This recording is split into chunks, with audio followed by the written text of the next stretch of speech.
네. 지난주 수요일부터 인간의 실수와 하나님의 은혜라는 주제를 가지고 말씀을 공부하고 있습니다. 인간은 실수하는 존재죠. 그러나 하나님은 우리 인간의 실수만을 보지 아니하시고 긍휼히 여기셔서 은혜를 베푸시는 하나님이시다. 우리가 저지르는 실수 또는 그 실수 때문에 때로는 실패할지라도 하나님은 우리에게 은혜를 베푸시는 하나님이시다.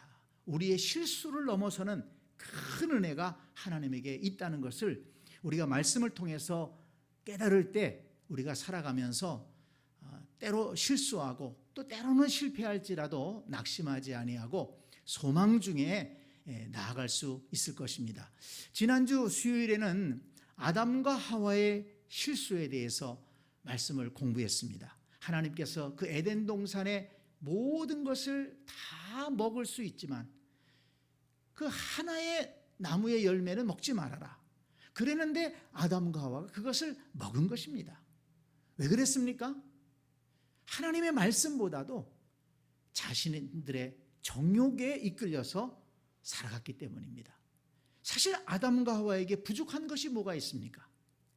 가장 좋은 것으로 에덴 동산을 꾸며놓고 거기 있는 거 다 먹어라. 모든 걸 누려라. 근데 한 가지만 먹지 말아라. 그랬는데 어쩌자고 그래? 그 한 가지를 지키지 못해서 실수를 하게 되고 그 에덴 동산에서 쫓겨난다는 말입니까?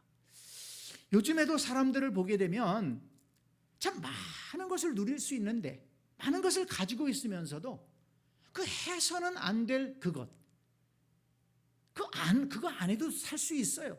그거 안 가져도 살 수 있어요.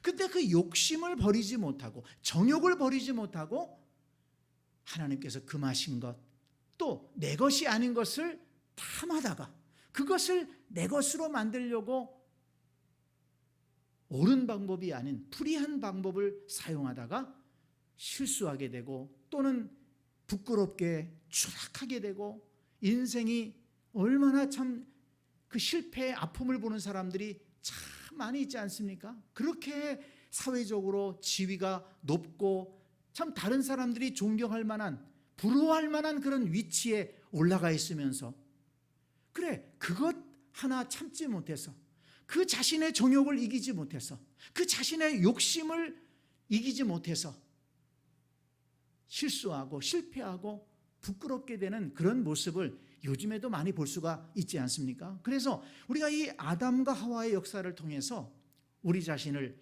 돌이켜봐야 됩니다. 하나님께서 우리에게 주신 것들 감사함으로 누리며 살아간다면 얼마나 좋겠습니까? 그런데 인간은 항상 그 욕심이라는 것이 있고 또 우리 속에 육신의 정욕과 안목의 정욕이 있어서 이생의 자랑이 있어서 내게 없는 것을 더 가지려고 하고 또 그것을 잘못된 방법으로 가지려고 하다가 넘어지는 경우가 많이 있습니다. 그래서 우리를 참 이런 말씀을 통해서 우리 자신을 돌아보고 우리 자신의 정욕을 제어하고 욕심을 제어하고 하나님이 주신 것을 감사하고 만족하고 자족하면서 그렇게 살아갈 때 하나님께서 더 좋은 것으로 채워주시고 우리의 삶이 그런 삶의 자세를 가질 때 행복한 삶으로 살아갈 수 있을 줄 믿습니다. 오늘은 에덴 동산에서 쫓겨난 아담과 하와의 가정에서 가인이라는 아이가 태어났잖아요. 그래서 잘 자랐습니다. 그 동생 아벨도 있습니다. 그런데 이 가인이 큰 실수를 저지르죠. 이 가인은 성장해서 농사를 지었습니다. 땅을 열심히 일구어서 소득을 얻고 그리고 또 그 농사 지은 것을 가지고 하나님 앞에 제물을 드리고 예배를 드렸다는 걸 보니까 하나님을 알고 있었던 것이 분명합니다. 농사 짓고 하나님을 예배하는 사람입니다. 그러고 보면 이 가인이 뭐 특별하게 나쁘거나 특별하게 어떤 악한 것을 발견할 수가 없지 않습니까? 열심히 농사 짓고 또 하나님을 아니까 하나님께 예배하는 사람이에요. 이 보통 사람이라고 할 수가 있을 겁니다. 그런데 한 번은 하나님 앞에 추수를 해가지고 그 곡식을 가지고 제사를 드렸는데 보니까 동생은 목축을 했어요. 그래서 그 목축하는 가운데 양의 첫 새끼를 잡아가지고 하나님 앞에 예물을 드렸습니다. 그랬는가 보다 했는데 하나님께서 아벨의 제사는 받으시고 이 가인 자신의 제사는 안 받으신 거예요. 거기에서 이 사건이 시작되게 됩니다. 그 일로 인해서 아벨이 어떤 잘못을 저지릅니까? 이 가인이 어떤 잘못을 저지릅니까? 아벨을 돌로 쳐 죽이는 거예요. 끔찍한 일을 저지르게 됩니다. 사실 좀 이 말씀을 저도 여러 번 읽어봤습니다만은 좀 이해되지 않는 부분이 있어요. 아니 그래 동생의 제사는 하나님 받으시고 자기 제사를 하나님이 안 받으셨다고 그래 동생을 죽이나 그렇게까지 할 수 있나 그런 생각이 들었습니다만은 오늘 본문을 여러 번 읽고 묵상을 하면서 참 우리 인간이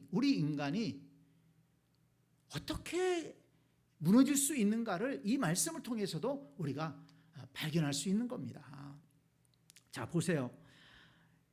이 가인이 어떻게 해서 이렇게 끔찍한 잘못을 저지를 수가 있었습니까?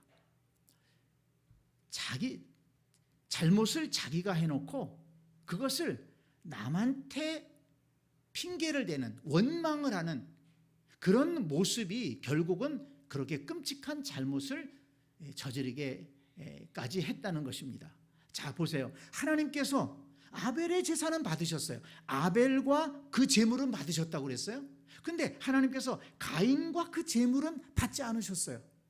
그러면 하나님께서 아벨과 그의 제물은 받으시고 가인과 그의 제물을 받지 않으셨다면 누구 잘못이겠습니까? 그것은 뭔가 가인에게 잘못이 있다는 것 아니겠어요? 그러니까 하나님이 이 가인과 그의 제물은 안 받으신 거예요. 그렇다면 어떻게 하면 좋습니까? 왜 하나님께서 저 동생 아벨의 제물은 받으시고 내 제물은 안 받으셨을까? 왜 하나님께서 저 아벨은 기뻐하시고 받으시고 왜 나는 하나님이 거부를 하셨을까? 하나님 내가 뭘 잘못했습니까? 하나님 내가 뭐가 부족한 점이 있습니까? 이렇게 자기 자신을 돌아보고 회개하고 고쳐나갔다면 어떻게 됐을까요? 근데 이 가인은 그렇지 않았어요. 원망을 했습니다. 아니 그래 저 아벨은 동생인데 나보다 못한 놈인데 그래 저 아벨의 제사는 하나님 받으시고 내 제사는 안 받으셔? 그걸 통해서 아벨을 미워합니다. 원망합니다. 잘못은 누가 했어요? 자기가 해놓고. 그런데 이런 모습을 보면 에덴 동산에서 그의 부모의 모습을 볼 수 있지 않습니까? 아담과 하와가 어떻게 했어요? 하나님이 너 왜 그거 먹었느냐? 그랬더니 아담이 뭐라고 그럽니까? 하나님께서 보내주신 저 여자가 먹으라고 해서 먹었습니다. 하나님한테도 핑계를 댄 거예요. 그리고 하와한테 핑계를 댔습니다. 사실 책임이 누구한테 있습니까? 아담한테 있는 거예요. 그런데 자기가 책임을 다해 놓지 못하고 하와한테 핑계를 댔습니다. 그리고 하와는 또 뭐라고 그럽니까? 저 뱀이 나를 유혹했습니다. 따먹은 게 누군데요? 뱀이 유혹을 했을지라도 따먹은 것은 하와입니다. 하와가 주었지만 받아서 먹은 것은 아담입니다. 분명히 본인들이 잘못해놓고 자꾸 핑계를 딴 데다가 대는 거예요. 그러면서 자기를 합리화시키는 것입니다. 여기에서부터 문제가 생긴 것이죠. 남을 원망하다 보니까 미워하게 되고 그 미움이 점점 커지다 보니까 결국에 살인까지 이르렀다는 것입니다. 그래서 예수님께서 미워하는 것은 곧 살인하는 거다 이렇게 말씀하셨잖아요. 그러니까 그 살인의 시작이 미움에서부터 시작된다는 거예요. 그래서 여러분, 우리 마음속에 어떤 미움이 있다면 그것이 작은 미움일지라도 그걸 그냥 두면 안 돼요. 그 미움이 내 속에서 자랍니다. 미움도 성장을 해요. 어떻게 성장할지 모르는 거예요. 지금은 그것이 작은 미움일 때는 내가 그것을 컨트롤할 수 있지만은 그 미움이 점점 커지면 그것을 나중에는 내가 컨트롤하지 못할 수가 있다는 거예요. 바로 가인의 경우가 그런 경우가 되는 것입니다. 그래서 내 속에 어떤 미움이 있다면 그것이 성장하기 전에 그걸 다 씻어내 버려야 됩니다. 그리고 정말 내 삶에 어떤 문제가 있다면 내가 잘못한 것을 돌이켜보고 또 깨닫기 위해서 하나님 앞에 기도하고, 그리고 무엇을 내가 더 열심히 해야 될까, 무엇을 더 고쳐야 될까, 나 자신을 바꾸고 또 발전하는 그런 기회로 삼는다면 가인 같은 그런 실수를 하지는 않을 것입니다. 보세요. 그 가인의 마음속에 미움이 있고 원망이 있다가 그것이 점점 자라서 어떻게 되었습니까? 분노로 변한 것입니다. 이 가인은 자기 속에 있는 분노를 제어하지를 못했어요. 그 분노가 얼마나 커졌는지 그 분노를 자기 스스로 제어할 수가 없어요. 그래서 결국은 그 동생을 쳐 죽이게 된 것이죠. 자, 하나님께서 아벨과 그의 제물은 받으시고 가인과 그의 제물은 안 받으셨다 그랬어요. 그 말씀을 보면 하나님이 왜 가인과 그 제물은 안 받으셨을까? 그 이유에 대해서 구체적으로 기록하고 있지 않습니다. 그래서 참 많이 성경 해석을 할 때 여러 가지 생각들을 하게 되는데요. 이 가인이 문제를 풀어가는 그 모습을 보면 가인이 평소에 어떻게 살아왔는가, 그 가인의 개인의 인격과 어떤 성격을 미루어 볼 수 있지 않습니까? 아니, 문제가 생겼어요. 좀 마음에 안 들죠. 아니, 아벨은 제사 드렸는데 하나님 받으시고 나는 안 받으셨어. 기분 나쁠 수 있죠. 속상할 수 있죠. 그러나 왜 문제를 그렇게 해결해 갑니까? 분노를 키워가지고 동생을 쳐 죽였어요. 그러면 이것이 갑자기 그렇게 됐겠습니까? 사람이 그렇게 갑자기 그런 행동을 할 수가 있나요? 그 문제가 일어나기 이전부터 이 가인의 성격, 인격이 문제가 있었다는 거예요. 분을 내기를 잘했다는 것입니다. 어떤 문제가 생기면 그것을 이성적으로 생각하고 판단하고 해결해 나가는 것이 아니고 분을 내고 원망하고 미워하고 갈등을 일으키고 그런 방법으로 문제를 해결해 왔다는 것입니다. 그것이 이번에는 분노가 커져가지고 자기도 그 분노를 어찌하지 못하고 그 동생을 쳐 죽이게 된 것입니다. 그렇기 때문에 하나님께서 가인과 그 제물을 안 받으셨다. 단순히 가인이 드린 제물이 문제가 아닌 거예요. 가인 자신이 문제였던 겁니다. 그 자신이 하나님 앞에 올바로 살지를 못했다는 거예요. 그래서 성경은 이 분노에 대해서 참 많은 교훈을 주고 있죠. 우리가 얼마 전에 잠언 말씀을 쭉 묵상하지 않았습니까? 이 잠언 말씀을 묵상하다 보니까 여러 가지 잠언에서 많은 것을 가르칩니다마는 그 속에서 분노에 대한 교훈을, 분노에 대한 잠언이 자주 나오는 것을 우리가 읽어볼 수 있었습니다. 제가 몇 가지만 한번 찾아서 좀 읽어볼 텐데요. 한번 잘 들어보세요. 잠언 12장 16절에 보면 미련한 자는 당장 분노를 나타내거니와 슬기로운 자는 수욕을 참느니라. 잠언 15장 18절에 보면 분을 쉽게 내는 자는 다툼을 일으켜도 노하기를 더디하는 자는 시비를 그치게 하느니라. 잠언 27장 4절에 분은 잔인하고 노는 창수하거니와 투기 앞에야 누가 서리요. 잠언 29장 11절 어리석은 자는 자기의 노를 다 드러내어도 지혜로운 자는 그것을 억제하느니라. 잠언 29장 22절 노하는 자는 다툼을 일으키고 성내는 자는 범죄함이 많으니라 그랬습니다. 어리석은 자는 분노를 쉽게 한다는 거예요.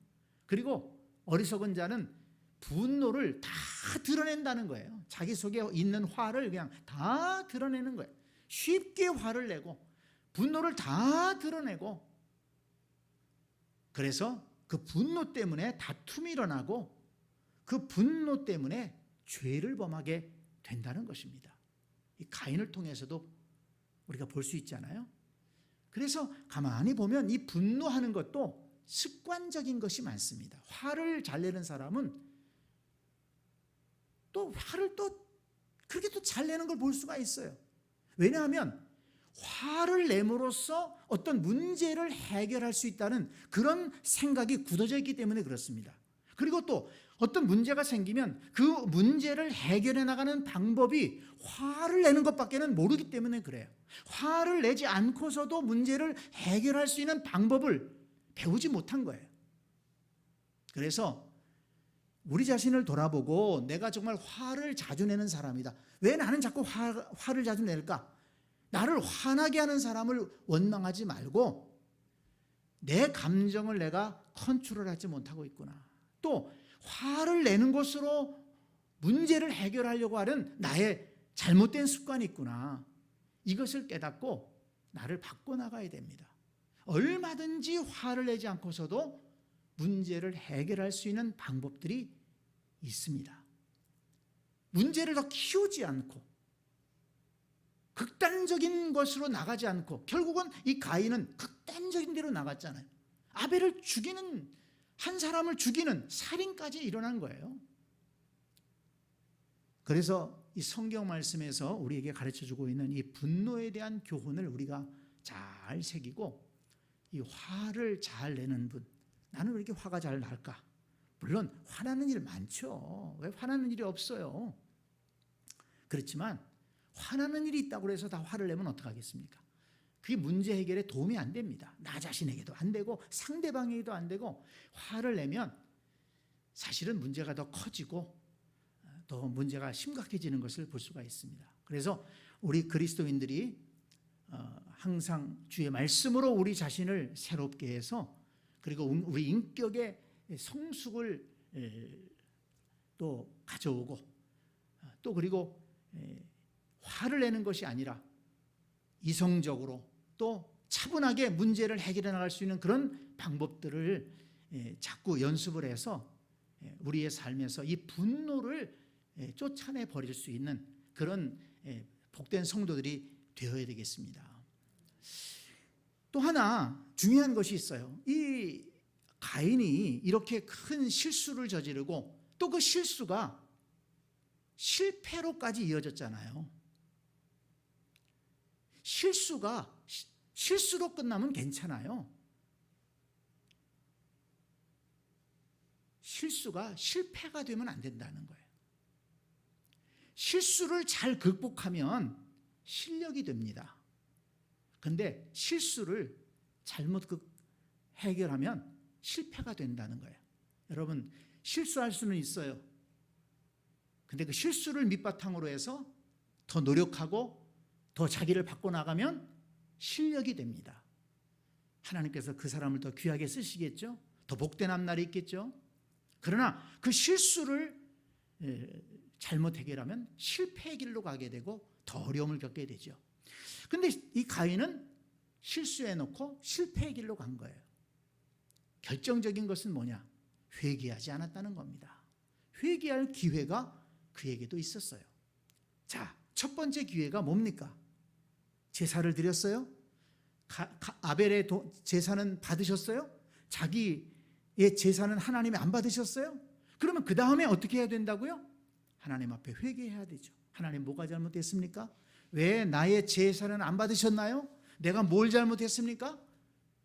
회개했다면 하나님께서 가르쳐 주시고 바꿀 수 있는 기회가 있었을 겁니다. 회복할 수 있는 기회가 있었을 겁니다. 그런데 그는 회개하지 않고 화부터 냈어요. 6절 말씀을 보세요. 여호와께서 가인에게 이르시되 네가 분하여 함은 어찌 됨이며 안색이 변함은 어찌 됨이냐.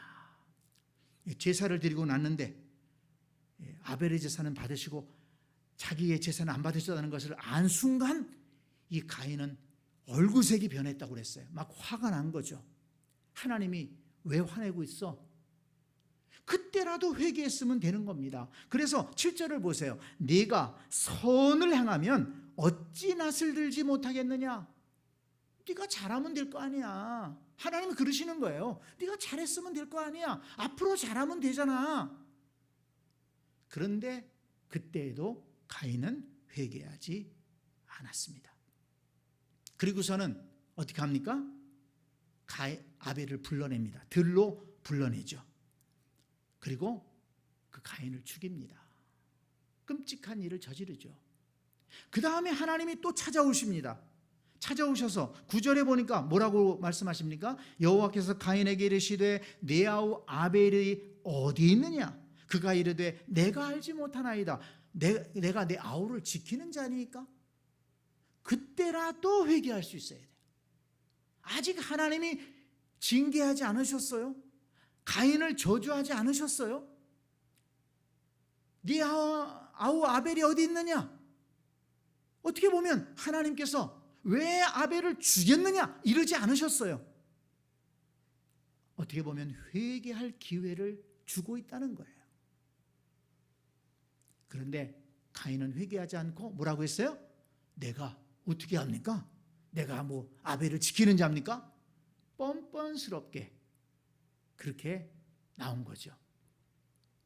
그렇게 여러분 보세요. 가인은 실수해서 망했다기보다도 실패했다기보다도 회개하지 않았기 때문에 실패한 것이다. 항상 우리가 성경을 통해서 보면 사람이 누구나 실수할 수 있다고 그랬잖아요. 큰 실수도 있고 작은 실수도 있어요. 실수 때문에 망하는 사람은 그렇게 많지 않습니다. 회개하지 않기 때문에 망하는 겁니다. 하나님은 은혜로우시고 자비로우시고 인자가 크시고 노하기를 더디하시고 좋으신 하나님이시기 때문에 우리가 실수했더라도 회개하는 사람은 하나님이 받아주시고 새로운 삶의 길을 열어주시는 겁니다. 그런데 가인은 회개하지 않았어요.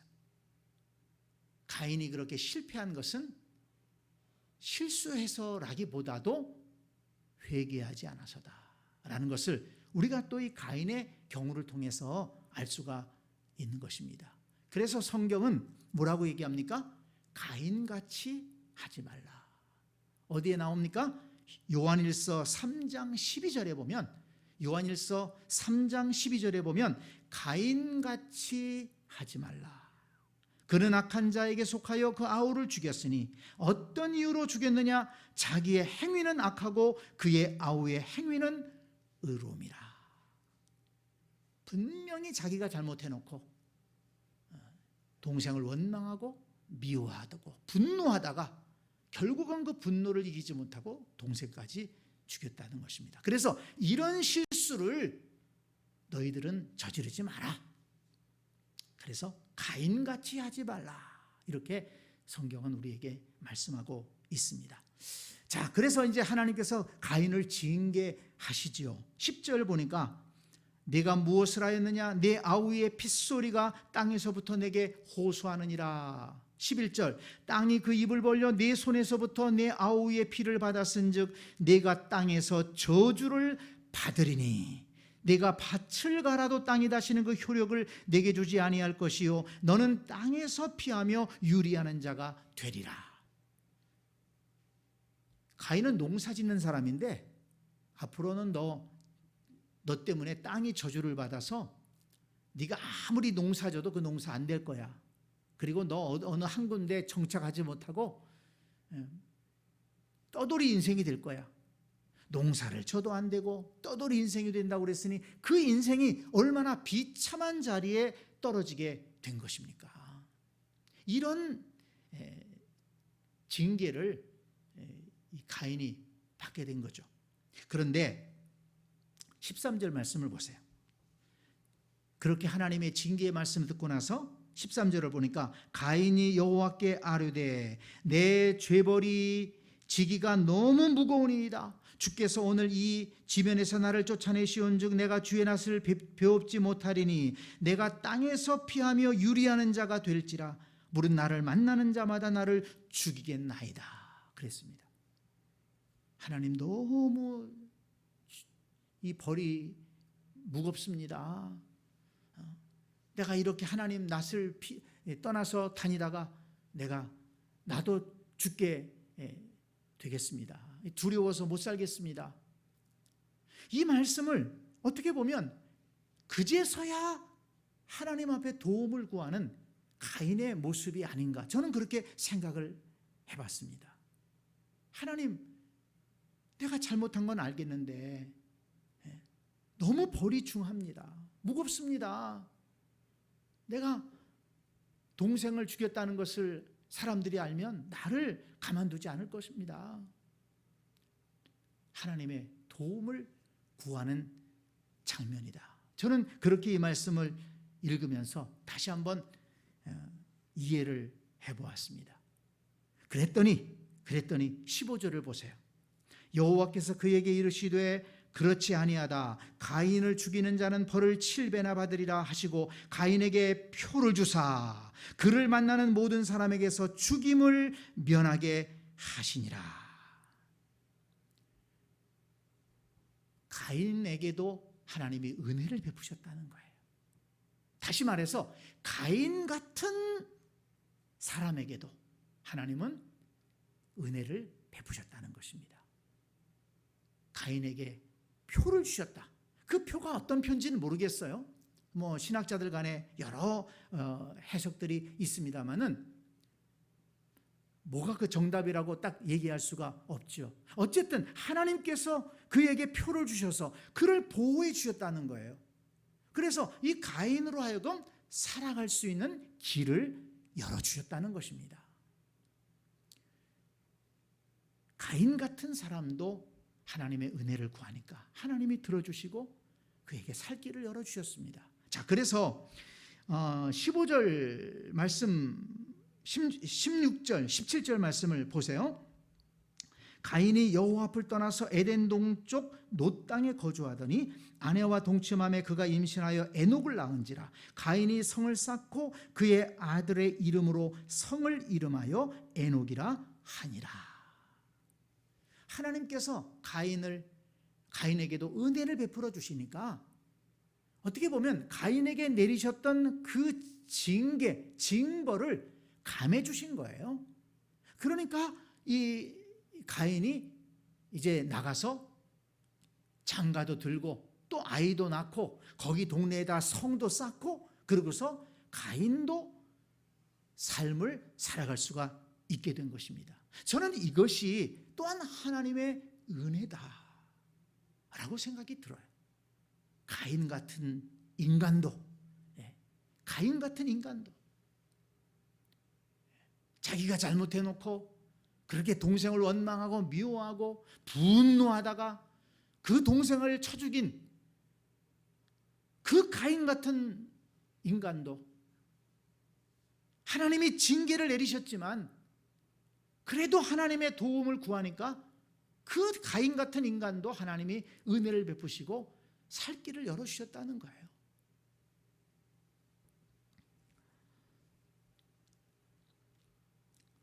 시편 103편 말씀이 생각이 났습니다. 한번 찾아보세요. 시편 103편 8절 말씀. 시편 103편 8절을 보니까 시편 103편 8절 여호와는 긍휼이 많으시고 은혜로우시며 노하기를 더디하시고 인자하심이 풍부하시도다. 자주 경책하지 아니하시며 노를 영원히 품지 아니하시리로다. 우리의 죄를 따라 우리를 처벌하지는 아니하시며 우리의 죄악을 따라 우리에게 그대로 갚지는 아니하셨으니 이는 하늘이 땅에서 높음 같이 그를 경외하는 자에게 그의 인자하심이 크심이로다. 아멘. 자, 하나님이 어떤 분이시라고요? 긍휼이 많으시고 은혜로우시고 노하기를 더디하시고 인자가 풍부하신 하나님이세요. 자주 야단치지 않으시고 노를 영원히 품지 않으시고 우리의 죄를 따라 처벌하지 않으신다는 것입니다. 우리가 죄진 대로 그대로 갚지 않으신다는 거예요. 우리가 죄를 짓는 대로 그대로 갚으시고 형벌을 내리신다면 이 세상에 살 사람이 누가 있겠습니까?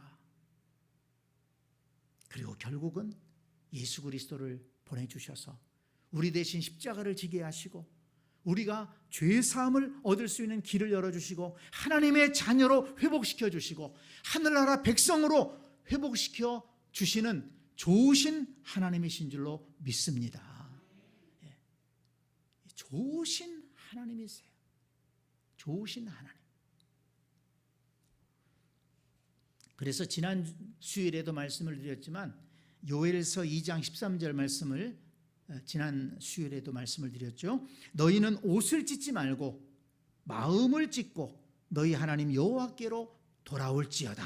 그는 은혜로우시며 자비로우시며 노하기를 더디하시며 인애가 크시사 뜻을 돌이켜 재앙을 내리지 아니하시리니. 우리가 살아가다가 실수하고 또는 실패까지 했을지라도 마음을 찢고 회개하며 하나님께로 돌아오면 하나님은 재앙을 돌이키시고 다시 은혜를 베푸시고 다시 회복시켜 주신다는 것을 약속해 주신 말씀입니다. 가인은 실수했을 때 회개하지 않았기 때문에 실패의 자리에 떨어졌습니다. 그러나 그런 자리에서도 은혜를 구했기 때문에 그래도 살아갈 수 있었어요. 그렇다면 여러분, 우리는 이런 말씀을 보면서 어떻게 해야 되겠습니까?